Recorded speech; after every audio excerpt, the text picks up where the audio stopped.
Welcome to 50 shades of sentence. आज का हमारा सेंटेंस है तुम क्या चीज़ हो या तुम हो क्या चीज़। होता है ना, कोई बंदा आपको बॉदर किए जा रहा है, तंग किए जा रहा है या स्टूपिड किस्म के क्वेश्चन किए जा रहा है एंड हमें कहना होता है कि यार तुम चीज़ क्या हो, मतलब मुझे कब से तंग ही किए जा रहे हो।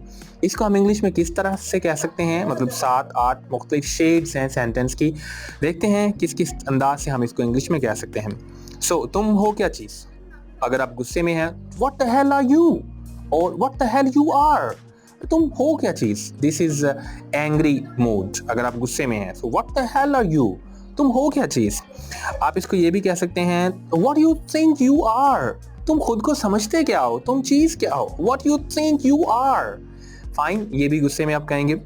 और आप इसको ये भी कह सकते हैं, हु कुड यू बी, मतलब कोई आपसे सवाल किया जा रहा है या तंग किया जा रहा है, ये समझ के कि वो आपको जानता है लेकिन आप उसे नहीं जानते।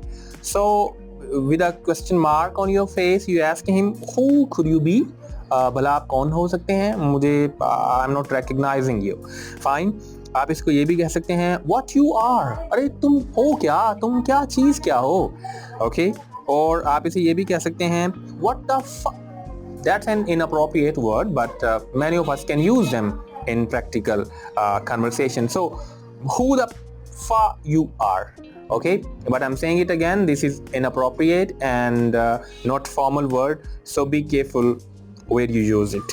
और आप ये भी कह सकते हैं what you take yourself to be, तुम खुद को क्या समझते क्या चीज़ हो, what you take yourself to be. Okay, और lastly आप ये भी कह सकते हैं what stupid person you must be, बड़े भी अजीब आदमी हो तुम, कब से तंग किए जा रहे हो, what stupid person you must be. This is really interesting to hear and to utter. So these were the 7 shades of the sentence तुम हो क्या चीज़ भाई या तुम चीज़ क्या हो. And that's it for today. See you next time.